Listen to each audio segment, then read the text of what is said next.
What if everything you've been told about being too much is actually evidence of something extraordinary? Stay with me, because by the end of this video, you'll understand why Carl Jung believed that the very traits society criticizes might be the keys to your deepest purpose. Carl Jung once said, "The privilege of a lifetime is to become who you truly are." But what if who you truly are doesn't fit the mold? What if your intensity, your sensitivity, your refusal to accept shallow answers aren't flaws to be fixed, but signs of a rare and powerful psychological type? If you've ever felt like an outsider in your own life, if people have called you too deep or too complicated, this isn't coincidence. According to Carl Jung's groundbreaking research into personality types, some individuals possess what he called differentiated consciousness, a way of experiencing reality that most people never develop. Here's what's fascinating. Jung discovered that these rare personalities often go through their entire lives thinking something is wrong with them, when in reality, they're operating at a level of psychological sophistication that's genuinely uncommon. But there's a catch, and I'll reveal what that is in just a moment. Today, we're exploring 8 unmistakable signs that you possess this rare personality type. If you recognize yourself in these patterns, it won't just change how you see your past, it might revolutionize your entire future. But first, let me ask you something. Have you ever noticed that your emotional reactions seem disproportionate to what others experience? There's a psychological reason for this that Jung uncovered, and it's not what you think. Sign 1. You experience emotional depth that others can't comprehend. Carl Jung discovered something remarkable about emotional intensity. He found that certain individuals don't just feel emotions, they experience what he called affect-tone complexes that create profound psychological resonance. In simpler terms, you don't just have feelings, feelings move through you like ocean currents, deep and transformative. Here's what Jung realized that most people miss: this isn't emotional instability. It's emotional sophistication. But why does society try to convince you otherwise? When you feel deeply, you're not overreacting. You're accessing layers of psychological experience that most people have learned to suppress. Jung said, everything that irritates us about others can lead us to an understanding of ourselves. Your emotional intensity isn't a burden, it's a form of psychological radar that detects what others can't see. You feel the unspoken tension in rooms. You sense when someone's smile doesn't match their eyes. You carry the emotional undercurrents of every interaction because your psyche is wired for depth, not surface-level pleasantries. But here's where it gets interesting, and where most people with this trait make a critical mistake that keeps them stuck. Jung identified a specific pattern in how emotionally deep people sabotage their own gift. The world tells you to tone it down, to be more reasonable, to stop making everything so dramatic. But Jung understood that when you suppress this emotional depth, you don't become normal, you become neurotic. You start experiencing what he called psychological splitting, where part of you knows the truth while another part tries to conform. This is why you've probably felt exhausted trying to be someone you're not. But what if I told you that Jung discovered a way to transform this emotional intensity from a burden into your greatest strength? I'll share that technique in sign number 6. Sign 2. You question everything with unrelenting curiosity. According to Carl Jung, most people live what he called unconscious lives, they accept social programming without examination. But you can't help but dig deeper. Jung would have recognized you as someone with an active, thinking function that refuses to accept surface explanations. Here's what's crucial. Jung discovered that people who question everything aren't being difficult, they're being psychologically honest. But there's a hidden cost to this honesty that most people don't realize until it's too late. You don't just ask, what? You ask, why? Why do people stay in relationships that make them miserable? Why do we accept systems that don't serve us? Why do we pretend that shallow conversations are meaningful connection? Your mind is constantly seeking truth beneath appearances. Jung called this the transcendent function, the psychological ability to see beyond current limitations. While others accept the status quo, you're already envisioning what could be different, what could be better, what could be more authentic. But here's the paradox Jung identified: the more clearly you see, the more isolated you can become. Why? Because your questions threaten other people's comfortable illusions. When you ask deep questions, you're not just seeking answers, you're challenging the psychological defenses that keep people feeling safe in their limitations. This is why you've probably been called cynical or negative when you're actually being courageously honest. Jung discovered something fascinating about people like you. You have what he called prophetic consciousness. You see where things are heading before others do. This gift comes with a responsibility I'll reveal in the final sign, and it might surprise you. Sign 3, you've developed fierce independence as psychological survival. Carl Jung said, the most terrifying thing is to accept oneself completely. You've learned to do exactly this, not by choice, but by necessity. According to Jung's research, people with rare personalities often develop what he called individuated consciousness earlier than others, usually through adversity. Here's what Jung understood that most therapists miss: your independence isn't a defensive mechanism, it's an achievement. But society will try to convince you it's a problem, and here's why that's dangerous. You've learned through painful experience that depending on others for your sense of worth is psychological quicksand. So you built yourself. You stood up, often alone, and created an identity that couldn't be taken away by someone else's opinion or absence. Jung called this process individuation, the psychological journey toward becoming whole. Most people never complete this journey because it requires facing what Jung termed the shadow, all the parts of yourself you've been taught to reject. But here's where it gets complex. Your independence attracts people who want to possess it, and repels people who feel threatened by it. Jung identified a specific pattern in how independent personalities navigate relationships, and understanding this pattern changes everything. You don't need someone to complete you because you've done the psychological work of becoming complete. This means you don't seek relationships from desperation, you seek them from choice. You don't want someone to save you, you want someone to stand beside you as you both continue growing. Jung discovered something profound about people who achieve true independence: they become magnets for both authentic love and manipulative control. The key is knowing the difference, and I'll show you Jung's method for identifying this in sign number 7. Your solitude isn't loneliness, it's sanctuary. It's where you remember who you are beneath all the roles and expectations. And that's self-knowledge. Jung said it's the foundation of all psychological health. Sign 4, you possess intuitive awareness that borders on psychic. Carl Jung revolutionized psychology when he identified intuition as a legitimate psychological function. He said, intuition is perception via the unconscious that brings forth ideas, images, possibilities, ways out of a blocked situation by a process that is mostly unconscious. Here's what Jung discovered that science is only now proving: some people's nervous systems are wired to pick up information that others miss entirely. But this gift comes with a burden that can destroy relationships if you don't understand how to manage it.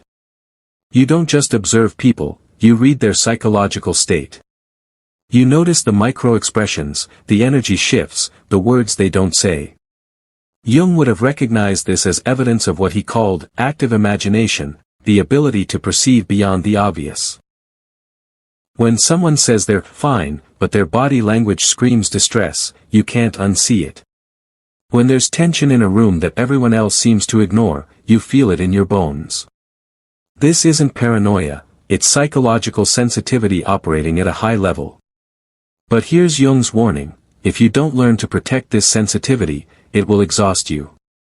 He identified a specific technique that allows intuitive people to maintain their awareness without absorbing everyone else's psychological chaos. According to Jung, people with strong intuitive function often become unconscious therapists. They end up doing emotional labor for everyone around them. You regulate conversations, diffuse tension, and carry unspoken pain because you can't help but perceive it. Jung made a startling discovery about intuitive personalities: they often lose themselves in the process of understanding others. There's a specific psychological trap that catches almost everyone with this trait, and recognizing it is crucial for your well-being. The danger is that you become so skilled at reading others that you forget to check in with yourself. You become externally focused, constantly scanning for emotional data, while your own needs go unmet and unexpressed. But when Jung worked with highly intuitive individuals, he found they could transform this sensitivity from a burden into a superpower. The secret lies in understanding what he called psychological boundaries, and I'll reveal this technique in just a moment. Sign 5. You crave meaning over social acceptance. Carl Jung observed, the privilege of a lifetime is to become who you truly are. But what if being true to yourself means rejecting everything society tells you to want? Jung discovered that certain personalities are psychologically incapable of living inauthentic lives. Here's what Jung realized about people like you. You don't choose meaning over popularity, your psyche demands it. But this creates a specific type of psychological conflict that can be devastating if you don't understand what's happening. You've probably tried living for external validation. Maybe you followed the script, said the right things, played the expected role. But Jung would have recognized the symptoms immediately, that gnawing emptiness, that sense of betraying something essential, that quiet desperation beneath the applause. According to Jung, when you live against your psychological type, you don't just feel uncomfortable, you develop what he called neurotic symptoms. Your psyche literally rebels against inauthenticity. Jung made a disturbing discovery: most people never experience genuine meaning because they're too afraid of social rejection. But people like you face a different challenge, one that's both harder and more rewarding. You can't pretend that shallow goals matter. You can't get excited about achievements that lack substance. You can't build relationships based on convenience rather than connection. Your psychological makeup won't allow it. This is why you've probably felt like an alien in your own culture. But Jung identified something remarkable about people who prioritize meaning: they become evolutionary catalysts for human consciousness. When you refuse to settle for less than authentic connection, you force others to confront their own inauthenticity. When you ask the questions others avoid, you create space for truth. When you live according to your values rather than your fears, you give others permission to do the same. But here's Jung's most important insight about meaning-driven personalities: you have a psychological responsibility that goes beyond personal fulfillment. I'll reveal what that responsibility is in the final sign, and it might change how you see your entire life purpose. Sign 6. You've outgrown people and environments that once fit. Carl Jung said, the greatest tragedy of the family is the unlived lives of the parents. But what happens when you refuse to live an unlived life? What happens when you grow beyond the psychological limitations of your environment? Jung discovered something profound about psychological growth: it's often a solitary journey. But there's a specific type of grief that comes with evolution, and understanding this grief is crucial for your continued development. You've likely experienced the painful realization that people who once knew you don't anymore. Not because you've become difficult or superior, but because you've shed layers of conditioning that no longer serve you. Jung called this process psychological death and rebirth. Here's what most people don't understand about outgrowing relationships: it's not a choice you make, it's a consequence of becoming authentic. But Jung identified a way to navigate this transition that honors both your growth and your past connections. The friends who knew you when you were shrinking, when you were people-pleasing, when you were suppressing your truth, they remember that version of you. And sometimes they want that version back because it felt safer, more predictable, easier to understand. But you can't go back. Jung understood that psychological evolution is irreversible. Once you've seen behind the curtain of social conditioning, once you've tasted authentic living, you can't return to unconscious conformity. Jung made a startling observation about people who outgrow their environments: they often experience what he called the dark night of the soul, a period of profound loneliness that tests their commitment to authenticity. This isn't ordinary loneliness. It's existential isolation, the recognition that your path is unique, that your perspective is rare, that your growth might mean leaving behind everything familiar. But Jung discovered something beautiful about people who successfully navigate this transition: they attract relationships of extraordinary depth and authenticity. The key is understanding his concept of psychological resonance, how authentic people find each other. When you stop performing and start being, when you stop shrinking and start expanding, when you stop apologizing for your depth and start owning it, something shifts in your entire relational field. Sign 7. You offer profound presence in a distracted world.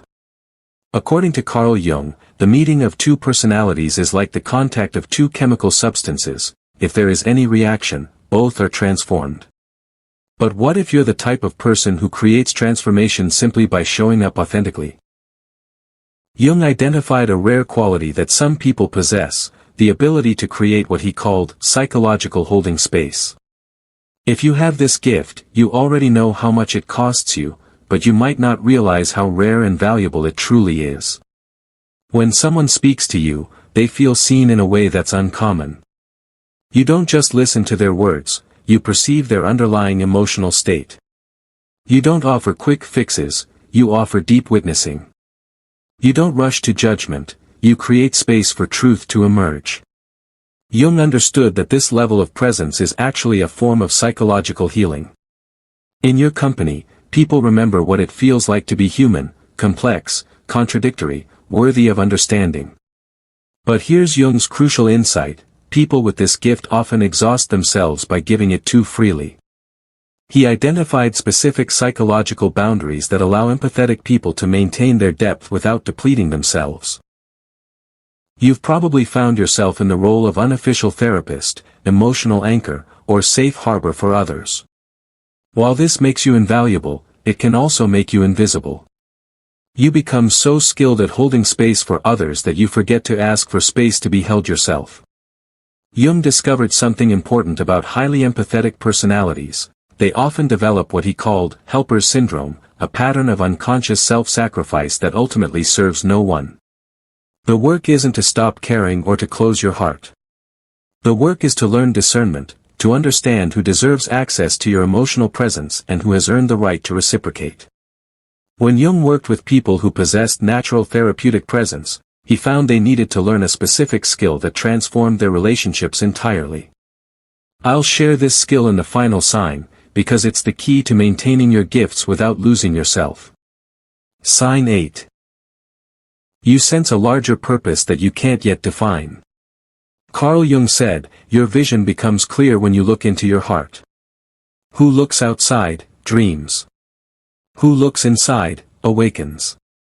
If you felt a persistent sense that you're meant for something more than the ordinary, Jung would have recognized this as what he called the transcendent function, your psyche's drive toward individuation and purpose. Here's what Jung discovered about people with undefined but urgent purpose: they're not delusional or grandiose, they're responding to what he called archetypal calling. But there's a specific way this calling can become distorted, and understanding this is crucial. You felt it, that restless knowing that you have something to contribute, something to build, something to say. It might not be clear yet, but it's undeniable. Jung understood this as evidence of what he called creative potential seeking expression. This isn't about fame or recognition. It's about alignment, the psychological necessity of living in harmony with your deepest nature. Jung found that people who ignore this calling often develop what he termed neurotic symptoms, anxiety, depression, a sense of meaninglessness. But here's Jung's most profound insight about purpose-driven personalities: your calling isn't just personal, it's transpersonal. You're not just here to fulfill yourself, you're here to serve the evolution of consciousness itself. Jung believed that individuals with rare personalities serve as bridges between the unconscious and conscious realms of human experience. Through your depth, your questions, your refusal to accept shallow answers, you help humanity grow. This is why you can't settle for ordinary. This is why surface-level connections feel empty. This is why you'd rather be alone than pretend. Your psyche knows you have work to do, and that work requires authenticity, depth, and courage. But Jung also warned about the inflation that can come with recognizing your purpose. The key is holding both humility and power, understanding that you're special without believing you're superior.